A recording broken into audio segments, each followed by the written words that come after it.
बिस्मिल्लाहिर्रहमानिर्रहीम। शुरू करता हूँ रब्बे जलील के नाम से जो बहुत ही बड़ा मेहरबान और नहायत ही रहम करने वाला है। ख़वातीन हज़रात, जैसा कि आज ईद का तीसरा रोज़ है और मुल्क भर के लोग आज ईद के तीसरे रोज़ भी खुशियों को इंजॉय करने में मसरूफ़ हैं, क्योंकि ईद नाम ही खुशियों का है और इस खुशियों के लिए लोग जो है साल भर इंतज़ार करते रहते हैं। जैसे ईद के दिन करीब आते हैं तो वो ईद की तैयारियां ज़ोर शोर से शुरू कर देते हैं। इस सिलसिले में वो महंगे महंगे कपड़े और दीगर चीज़ें जो हैं वो ख़रीद कर इस खुशियों को जो है वो दुबाला करते हैं। लेकिन हमारे मुल्क में एक ऐसा तबका भी है जिनके लिए ईद नाम है दुखों का और परेशानियों का। वो तबका ईद का नाम सुनते ही उनकी परेशानियों में इजाफ़ा हो जाता है। जी हाँ, वो तबका जो है वो गरीब तबका है जो 2 वक़्त रोटी के लिए भी बहुत ही परेशानी में गुज़ारते हैं और वो इंतज़ार करते हैं कि आज तो खाना खा लिया है, लेकिन कल के रोज़ में वो कहाँ से और किस तरीके से खाना खाएँगे, इसके लिए वो परेशान रहते हैं। तो ऐसे लोगों के लिए ईद कोई मायना नहीं रखती। आज तीसरे रोज़ जैसे ही मैं अपने घर से बाहर निकला, तो मैंने घर के बाहर कुछ ऐसे मनाज़िर देखे जिनको रिकॉर्ड किए बगैर मैं रह नहीं सका। तो मैं चाहता हूँ कि आपको भी वो मनाज़िर दिखाऊँ।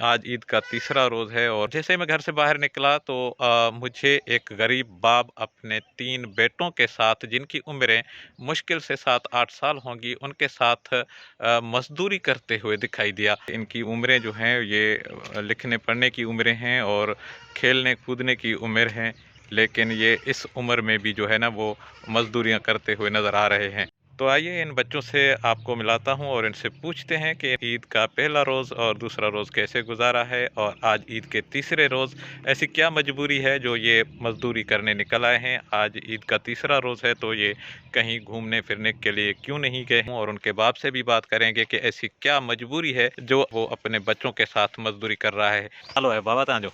वसीम। बस अच्छा, तव्हांखे ख़बर आहे अॼु ईद जो? हाँ। हाँ। तो पोइ 3 ॾींहं ते तव्हां जेको आहे मज़दूरी में लॻी विया हो। माण्हू त घुमनि फिरनि था, अॼु मोकल जो ॾींहुं आहे, त पोइ तव्हां ईद की ख़ुशियूं इंजॉय कयो न, मज़दूरी त छो आया हो? बस गरीब माण्हू मज़दूर। अच्छा, ईद जो ॾींहुं भला तव्हांजो कीअं गुज़रियो? कुझु ख़रीदारी कई, कपिड़ा वग़ैरह वरिता न? ना कपिड़ा त पर कोन वरिता, ईअं बसि चकर ते वियासीं फितरनि लाइ।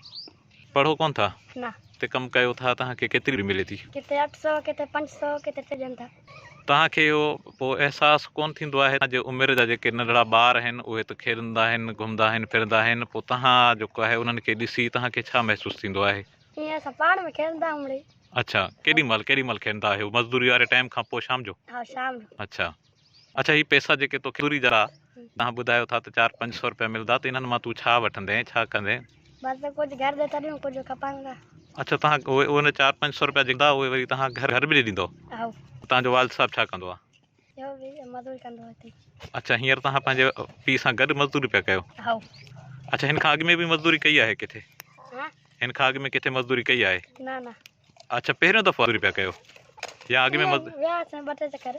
अच्छा, जी उमिरि केतिरी आहे ख़बर अथव? मूंखे ख़बर न। तव्हांखे ख़बर न आहे?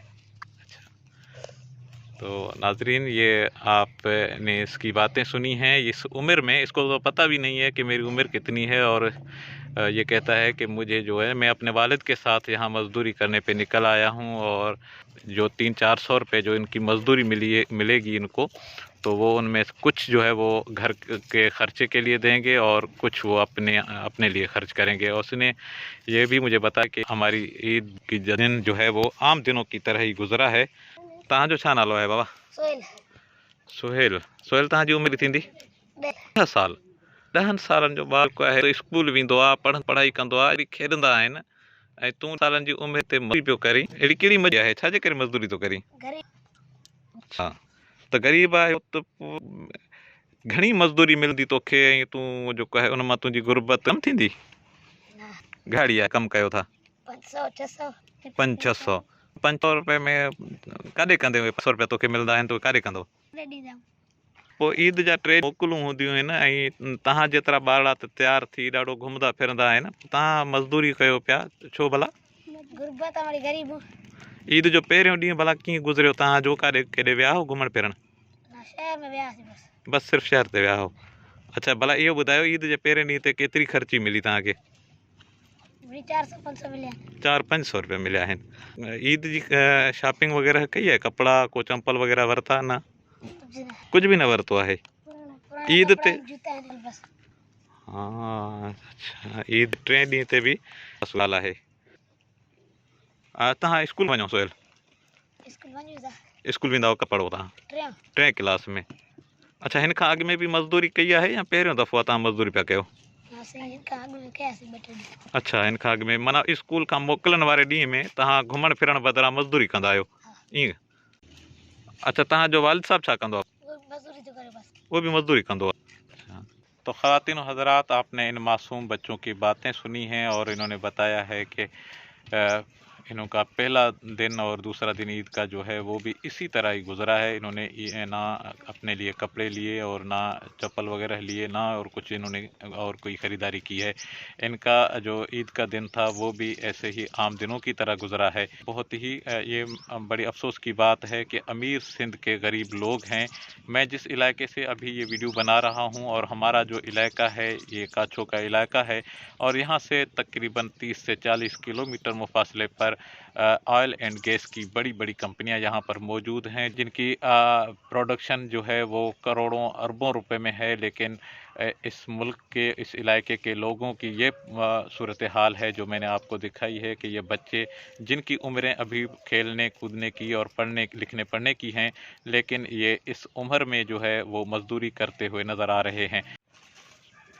तो ख़वातीन व हज़रात, इन मासूम बच्चों का जो वालिद है ये मेरे साथ खड़े हुए हैं। अभी इनसे बात करते हैं, इनसे पूछते हैं कि ऐसी क्या मजबूरी है जो इस उम्र में इस छोटे बच्चों को जो है वो मज़दूरी करवा रहा है, जबकि इनकी उम्रें जो हैं, ये आप देखें, ये जो बच्चे हैं साथ खड़े हुए, इनकी उम्रें मुश्किल से 7-8 साल होंगी, और इनका उम्र जो है ये स्कूल जाने का है, खेलने कूदने का है, लेकिन ये किस मजबूरी की वजह से जो है यहाँ मजदूरी कर रहे हैं, और वो भी आज ईद के दिन, ईद के तीसरे रोज़ भी जो है मजदूरी कर रहे हैं।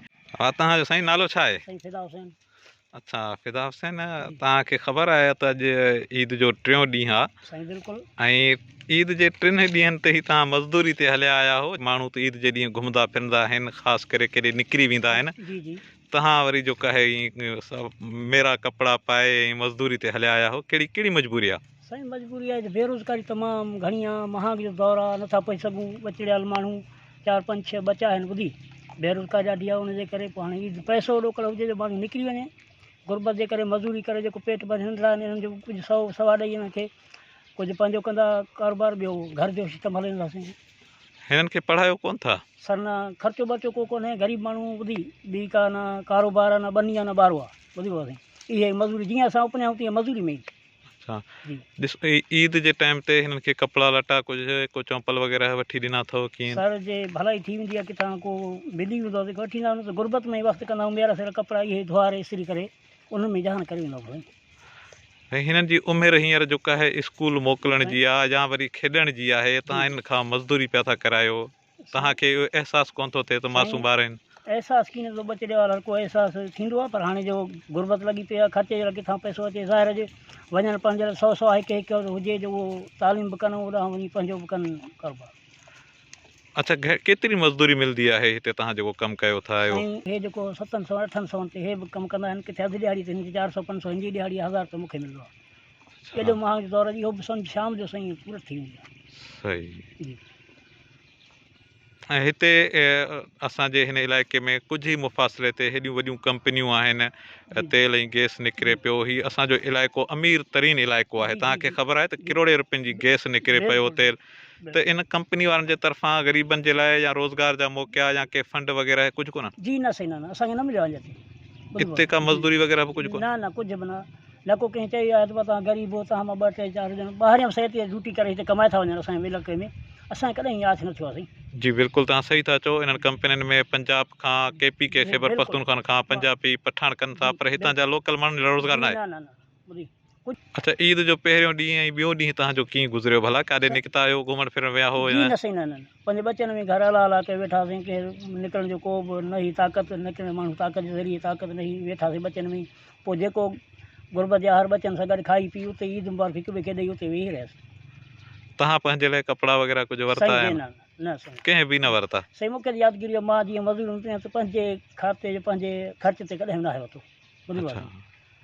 पोइ इहो छा आहे सबबु आहे, छो नथा वठो? साईं तमामु गुरबत आहे, मज़दूरी में कुझु न थियो जेको पेट पारे सघूं शाम जो। अच्छा। ॿुधिबो आहे, हे गारे गप जी मज़दूरी, ॿियो टेक्सटाइल चाल ते मां कमु कंदो आहियां, उते मज़दूरी 800 900 जेको अची शाम जो बचनि खे खाराए वेठा हो साईं, वधीक कोन थो थिए। माण्हू त जेको आहे ईद जीअं रमज़ान शरीफ़ जो महीनो अचे थो त उन टाइम खां ई वठी जेको आहे ईद जी तयारियूं शुरू करे छॾींदा आहिनि जी जी ऐं ख़ुशि थींदा आहिनि त जल्दी ईद अचे, खे इंतज़ारु हूंदो आहे ईद जे।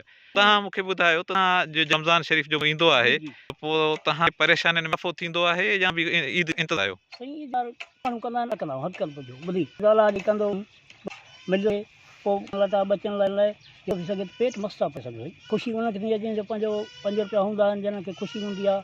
ॿुधी पाण कारोबारी मज़दूरी करे जेको पेट पाईंदा किथां जे लाइ कपिड़ा वठूं लटा वठूं, तव्हांखे त माना अञा वधि परेशानी थींदी आहे। साईं बिल्कुलु बिल्कुलु परेशानी थींदी आहे। रमज़ान शरीफ़ जो महीनो हूअं त इबादतनि जो ऐं बरकतनि वारो महीनो आहे, पर बिल्कुलु असांजे हिन इलाइक़े में या असांजे मुल्क में जी जी इन में वरी महांगाई तमामु ॿीण टीण ते वेंदी आहे। त तव्हां ॿुधायो बिल्कुलु त रमज़ान शरीफ़ वारो महीनो कीअं गुज़रियो भला? साईं तमामु मां पोइ मिड़ी उन हिसाब ते पिया आहियूं, घर जो सरकती तमामु चोट महांगा रमज़ान जे महीने में कुझु बि नथा ख़रीद सघे साईं।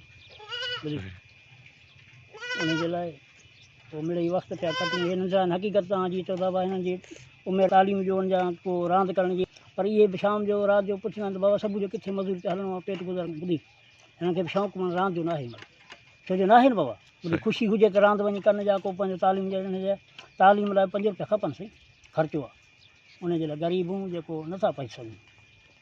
तो ख़वातीन व हज़रात, ये फ़िदा हुसैन हैं और की बातें आपने सुनी। ये कह रहा है कि ईद जो खुशहाल लोग हैं, जो साहिब हैसियत लोग हैं, उनके लिए तो ईद खुशियों का नाम है। जैसे कि मैंने अपने पहले इंट्रो में भी बताया था कि ये गरीब जो लोग हैं, जो गरीब तबका है, इनके लिए ईद जो है वो खुशियों की जगह पर गमों और परेशानियों और दुखों का जो है वो नाम है। और जैसे ही रमज़ान शरीफ का महीना आता है तो परेशानियां इनकी बढ़ जाती हैं, क्योंकि जो बच्चे तो बच्चे हैं, उनको तो कपड़े भी चाहिए, उनको तो चप्पल भी चाहिए, उनके जो दूसरे बच्चों को देखते हैं तो इनका भी दिल करता है कि वे भी इन जैसे ही दिखें और जो है ये खेलने कूदने के लिए निकल जाएं, नए कपड़े पहनकर शहर में चले जाएं। लेकिन इनका फ़िदा हुसैन का कहना है कि हम गरीब हैं, हमारे पास इतने पैसे हैं ही नहीं जो इनको कुछ लेकर दें। आज भी ईद का तीसरा रोज़ है, लेकिन ये जो ईद के ये 2 दिन भी इनके बड़े मुश्किल से गुजरे हैं। ये कह रहे हैं कि रमज़ान शरीफ का पूरा महीना जैसे कि इबादतों का महीना है, लेकिन इसमें बेरोज़गारी भी बढ़ जाती है और महंगाई भी बढ़ जाती है। रमज़ान शरीफ में रोज़े रखते हैं लोग तो काम मज़दूरी जो है वो ठप हो जाता है, लोगों को रोज़गार नहीं होता, तो पूरा महीना जो है वो इनका परेशानियों में गुजरता है। और इसके अलावा रमज़ान का महीना जैसे ख़त्म होता है तो ईद शुरू हो जाती है, तो ईद इनके परेशानियों में मज़ीद इजाफ़ा करता है।